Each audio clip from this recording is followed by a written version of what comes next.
오늘도 아모스 3장에 기록된 이 말씀을 통해서 하나님께서 주시는 은혜를 우리가 함께 나누기를 원합니다. 여러분, 오늘 이 아모스 3장 말씀부터는 본격적으로 북쪽 이스라엘 백성들의 죄를 지적하고 경고하는 말씀들이 기록이 되어 있습니다. 그리고 왜 하나님께서 이렇게 이스라엘 백성들의 죄를 지적할 수밖에 없는지 이 하나님의 마음에 대해서 기록을 하고 있습니다. 먼저 1절에서 2절까지 말씀해 보시면 하나님께서 이스라엘 백성들에게 말씀하시기를 모든 족속 중에서 특별히 이스라엘이라는 나라를 하나님이 선택하셨다라고 말씀을 합니다. 여러분 1절에서 2절까지 말씀해 보시면 이스라엘 자손들아 여호와께서 너희에 대하여 이르시는 이 말씀을 들으라. 애굽 땅에서 인도하여 올린 모든 족속에 대하여 이르시기를 내가 땅의 모든 족속 가운데 너희만을 알았나니 그러므로 내가 너희 모든 죄악을 너희에게 보응하리라 하셨나니 라고 말씀을 합니다. 여러분 하나님께서 이 땅의 모든 족속 중에 너희만 알았다라고 하는 이 말씀을 잘 보시면 여기 알았다는 말은요 속속들이 내가 다 아는 존재라는 뜻입니다. 이 말은 모든 민족 중에서 하나님께서 이 이스라엘 백성들을 택하시고 언약함으로 하나님의 백성이 되게 했다는 것입니다. 그래서 내가 너무나도 잘 알고 있는 백성이라는 뜻입니다. 그러므로 이 이스라엘 백성들은 하나님과 언약함으로 하나님을 잘 아는 백성이 된 것입니다. 여러분 여기 언약이란 말도요. 말씀 언자의 맺을 약자입니다. 말씀으로 함께 맺어졌다, 묶여졌다라는 뜻입니다. 여러분 계약이란 말도요. 맺을 개자의 맺을 약자입니다. 하나님과 이스라엘 백성들이 계약을 했다는 것은 어떤 약속의 내용과 함께 묶여졌다라는 뜻입니다. 그렇기 때문에 하나님께서는 이 약속대로 이스라엘 백성들을 사랑하시고 복을 주시고요.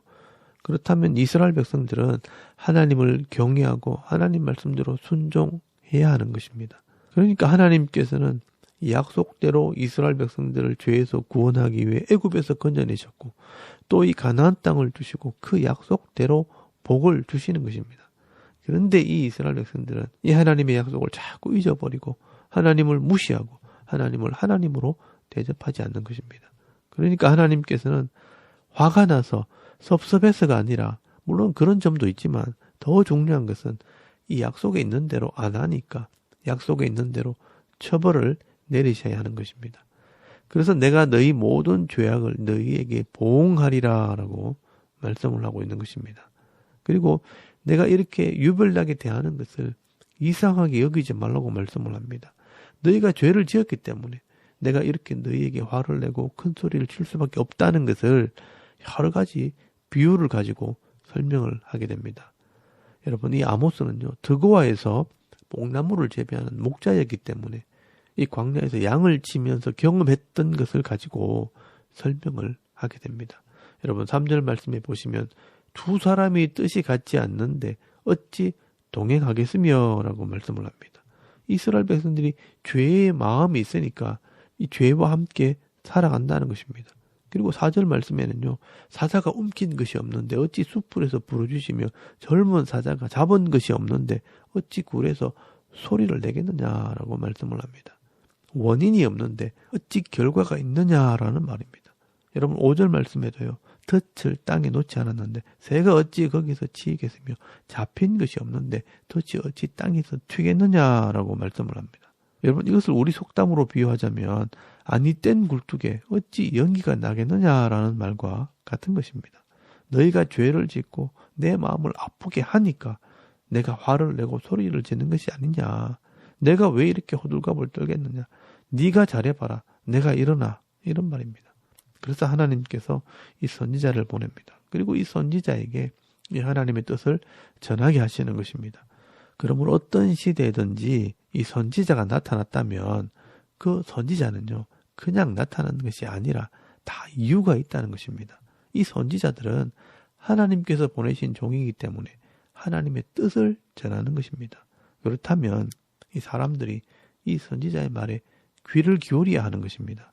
그래서 여러분 6절 말씀에 보시면 성읍에서 나팔이 울리는데 백성이 어찌 두려워하지 아니하겠으며 여호와의 행하심이 없는데 재앙이 어찌 성읍에 임하겠느냐. 그리고 7절 말씀에도요. 주 여호와께서는 자기의 비밀을 그 종 선지자에게 보이지 아니하시고는 결코 행하심이 없으시리라 라고 말씀을 합니다. 그리고 여러분 8절 말씀에도 사자가 부르짖는 즉 누가 두려워하지 아니하며 여호와께서 말씀하신 즉 누가 예언하지 아니하겠느냐라고 말씀을 합니다. 여러분 이 여로보암 2세 시대에 이 아모스 선지자가 나타나서 이 하나님 말씀을 외쳤다면 거기에 하나님의 뜻이 있는 줄 알아라는 것입니다. 어느 시대든지 이 선지자가 나타났다는 것은 그 시대 사람들이 악을 행했기 때문이고요. 또 이런 백성들에게 하나님께서 하신 말씀이 있다는 것입니다. 그런데 아무도 이 아모스의 말을 하나님 말씀으로 듣지 않고 또 선지자를 존중히 여기지도 않으니까 이 아모스가 하나님이 보낸 종이라면 이 아모스의 말이 하나님의 말씀이라는 것을 좀 알아들으라고 지금 말씀을 하고 있는 것입니다. 그런데 여러분 이 이스라엘 백성들이 얼마나 미련한지 엘리야가 외쳐도 듣지 않았고요. 엘리사가 기적을 보여주어도 관심을 가지지 않았고요. 또 요나 선지자를 통해 이방인들이 회개하고 은혜 받는 것을 보여주어도 깨닫지를 못하는 것입니다.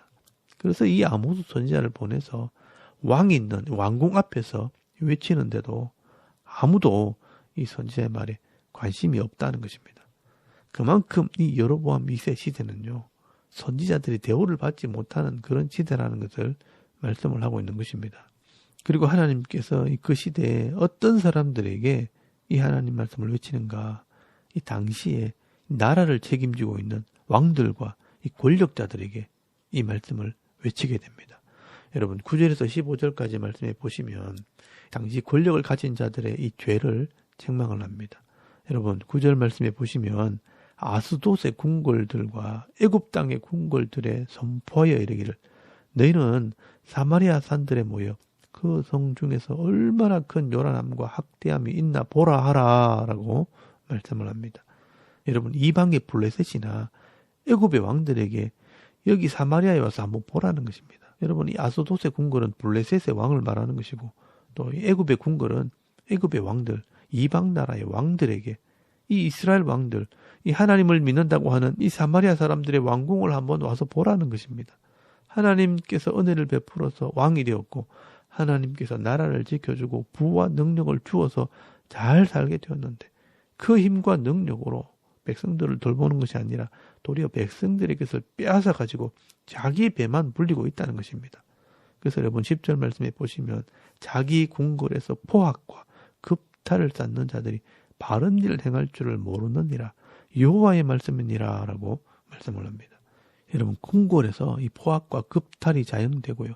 또 바른 일을 행할 줄 모른다는 것입니다. 여러분 이 말을 우리들에게 적용을 하면 이 교회가 세상 사람들보다 더 못한다는 겁니다. 예수 믿는 가정이 불신자들보다 더 악하고요. 사랑할 줄도 모른다고 말씀을 하는 것입니다. 그래서 하나님께서 이 세상 사람들을 보기 부끄러워 죽겠다 그렇게 말씀을 하시는 것입니다. 그래서 하나님께서 그런 일을 행하는 자들을요. 부끄럽게 만들어 버리겠다고 경고를 하는 겁니다. 여러분 11절에서 12절까지 말씀해 보시면 먼저 11절 말씀 끝에 보시면 네 궁궐들을 약탈하리라 라고 말씀을 합니다. 그리고 12절 말씀에는요. 어느 정도로 약탈하느냐 여호와께서 이와 같이 말씀하시되 목자가 사자 입에서 양의 두 다리나 귀 조각을 건져냄과 같이 사마리아에서 침상 모서리에나 글상의 방석에 앉은 이스라엘 자손도 건져냄을 입으리라 라고 말씀을 합니다. 여러분 이 아모스 선지자는 이 자기의 경험을 가지고 깨달은 것을 말씀을 하는 겁니다. 양을 칠 때 이 사자가 양을 물고 달아난 뒤에 그 양을 찾으러 가보면 이 다리와 귀 조각만 겨우 찾아오는 것처럼 이 북쪽의 수도인 사마리아 사람들이 계속 악을 행하게 되면 이 대적들을 일으켜 전쟁을 하게 하되 모든 부와 영광을 잃어버리게 될 때 침상에 숨고 글상의 방석을 뒤집어 쓰고 숨은 자들 이 몇 사람만 겨우 살아나게 된다고 말씀을 하는 것입니다. 그리고 14절 말씀해 보시면 베델에 있는 금송아지 제단을 헐어버리고 그 제단의 뿔을 꺾어버리겠다라고 말씀을 합니다. 여러분, 이 이스라엘 백성들이 이렇게 타락하게 된 것이 베델에 있는 금송아지 때문이라는 것입니다. 그래서 이 금송아지 우상의 제단을 헐어버리고 그 제단의 뿔을 꺾어버리겠다라고 말씀을 하는 것입니다. 그리고 이 포악과 급탈을 행하는 겨울궁, 여름궁, 상하궁, 큰 궁들을 다 무너뜨리겠다라고 말씀을 하고 있습니다. 여러분, 이 여로보암 2세 시대는요, 얼마나 부자들이 돈이 많은지 겨울궁, 여름궁을 별장으로 만들어 놓고요. 또 외국에서 수입한 이 상하로 만든 궁, 또 손님들을 대접하는 이 큰 궁들을 가지고 있었다는 것입니다.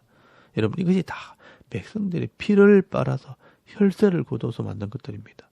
이 백성들은요, 먹을 것과 입을 것이 없어 허덕이는데 이 부자들은요, 별장들을 지어놓고 호화스러운 생활을 하고 있었다는 것입니다. 그러나 여러분, 성경에 보시면 결국 2년 뒤에 지진이 나서 이 궁궐들이 다 부서지고 이 아수르가 와서 이 사마리아 사람들을 다 잡아가 버리게 되는 겁니다.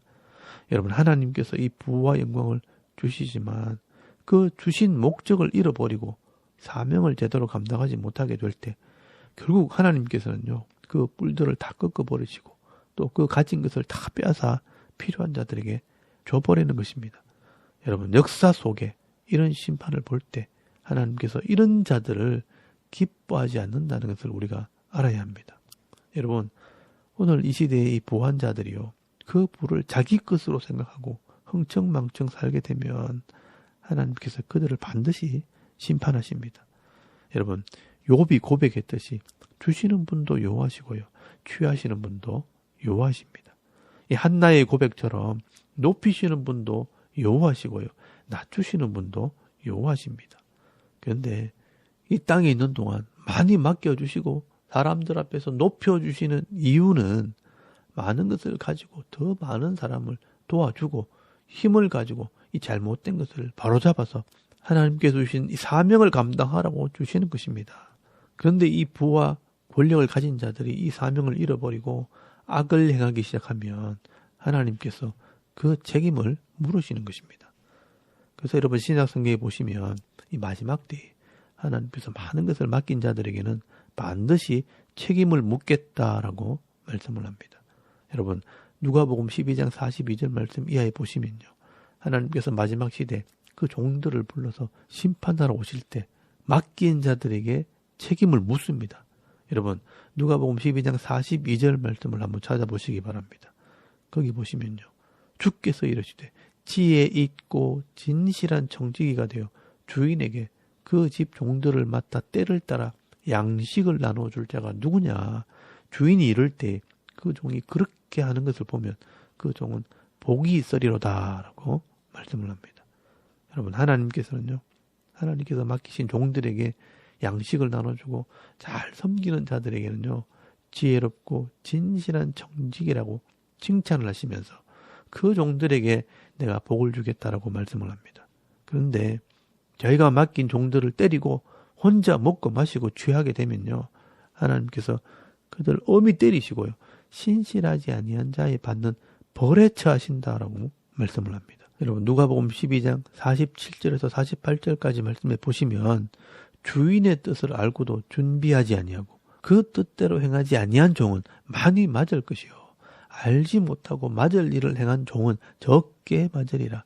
무릇 많이 받은 자에게는 많이 요구할 것이요, 많이 맡은 자에게는 많이 달라 할 것이라 라고 말씀을 합니다. 여러분, 여기 하나님의 뜻을 아는 자들은 성도들을 말합니다.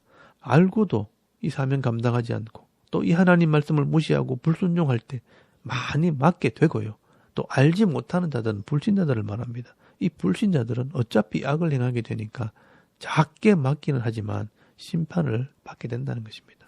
여러분, 성도든 불신자든 하나님께서 맡기신 이 사명이 다 있다는 겁니다. 그런데 그 인생이라는 시간 안에 그 사명을 깨닫지 못하고 그 사명을 감당하지 못하면 많이 맞든 적게 맞든 다 매를 맞는다고 말씀하는 것은 결국 다 하나님의 심판을 받는다는 것을 말씀하는 겁니다. 그러므로 여러분, 내게 주신 사명이 뭔 줄 알고 이 하나님 말씀을 깨달아 내가 맡은 사람들에게 양식을 나눠주는 사람들은 주인의 소유를 상속받겠지만 이 이 하나님 말씀을 무시하고 세상에서 흥청망청 사는 자들은요, 반드시 심판을 받게 되는 것입니다. 여러분, 하나님께서 우리 각자에게 사명을 주시고 이 사명을 감당할 만큼 재물도 주시고 능력도 다 주십니다. 그래서 하나님께서는 많이 맡은 자에게 많은 것을 기대하시는 것입니다. 어떤 사람은 재물을 맡기시고 또 어떤 사람에게는 지혜와 지식을 맡기시고요. 또 어떤 사람에게는 많은 자녀들을 맡기시기도 하고 또 어떤 사람들에게는 많은 은사와 재능을 맡기십니다. 그래서 하나님께서 주신 것으로 다른 생명을 살리고 섬기는 일을 하게 하시는 것입니다. 여러분, 이것이 바로 하나님 나라의 사명이고 성도의 사명입니다. 하나님께서 생명을 주실 때는요, 다 사명이 있는 것입니다. 그래서 내게 주신 이 생명으로 나만을 위해 사는 사람들은 이기적인 삶이 되는 것이고요. 또 내 생명 하나 살려고 다른 사람의 생명을 빼앗기도 하고 고통을 주는 사람이 있다면 그 사람은 반드시 심판을 받게 되는 것입니다. 근데 여러분, 이 하나님의 뜻을 깨닫고 내게 주신 이 생명으로 다른 생명을 살리기도 하고 섬기는 사명을 감당하는 자들은 이 땅에서도 복을 받고요. 또 영원한 이 하나님 나라의 기업도 받게 되는 것입니다. 그러므로 우리가 이 땅에 있는 동안 내게 주신 사명이 무엇인가 깨닫고 순종하고 섬기는 삶이 지혜로운 삶이 되는 것입니다. 그래서 여러분, 잠언서 30장 말씀에 보시면 지혜자의 기도가 기록이 되어 있습니다. 오늘 우리에게 이런 지혜자의 기도가 필요합니다. 이런 하나님의 뜻을 아는 지혜자들은요, 이 땅에 부를 구하지 않고요, 너무 가난하게 되지 않도록 기도하게 되는 것입니다. 여러분, 잠언서 30장 7절에서 9절까지 말씀을 한번 찾아보시기 바랍니다. 거기에 보시면요, 내가 두 가지 일을 주께 구하였사오니 내가 죽기 전에 내게 거절하지 마시옵소서. 곧 헛된 것과 거짓말을 내게서 멀리 하옵시며 나를 가난하게도 마옵시고 부하게도 마옵시고 오직 필요한 양식으로 나를 먹이시옵소서. 혹 내가 배불러서 하나님을 모른다, 여호와가 누구냐 할까 하오며 혹 내가 가난하여 도둑질하고 내 하나님의 이름을 욕되게 할까 두려워함이니이다 라고 말씀을 합니다. 여러분, 오늘 우리가 이 아굴의 지혜를 배울 수 있기를 바랍니다. 나이가 들면요, 이런 지혜를 얻기도 하겠지만 중요한 것은 젊을 때 이런 지혜를 가지고 말씀대로 순종하는 삶을 살아가는 것이 진짜 복이라는 것입니다. 여러분, 오늘 이 아모스 3장 말씀에 나오는 이스라엘의 고관들과 이 권력자들은 많이 맡겼더니 그 가진 것으로 백성들을 학대했고요. 또 자기 배만 채웠기 때문에 이 선지자의 책망을 받았고 그 선지자의 말에 순종하지 않을 때 결국은 그 역사 속에서 심판을 받게 되었고 멸망의 길을 가게 됩니다. 오늘 저와 여러분은 이 말씀을 통해서 이 하나님 마음을 깨달으시고요. 내게 주신 복과 은혜와 은사를 따라서 다른 사람들의 생명을 살리고 또 다른 사람의 유익을 위해 나눠주고 섬기는 삶을 살아갈 줄 아는 지혜로운 성도들이 다 되실 수 있기를 주의 이름으로 축원합니다. 아멘. 우리 잠깐 기도드리겠습니다. 오늘도 내게 주신 사명 따라 믿음으로 섬기는 종들이 되게 하옵소서. 또 나라와 민족과 또 이 섬기는 교회와 가정을 위해서 이름 기도하시고요. 또 개인의 기도 제목을 따라 기도하고 오늘 하루 삶을 또 시작할 수 있기를 바랍니다. 다 같이 우리 하나님께 한번 기도드리겠습니다. 살아계신 하나님, 은혜를 감사합니다. 오늘도 이 아침에 하나님을 예배하게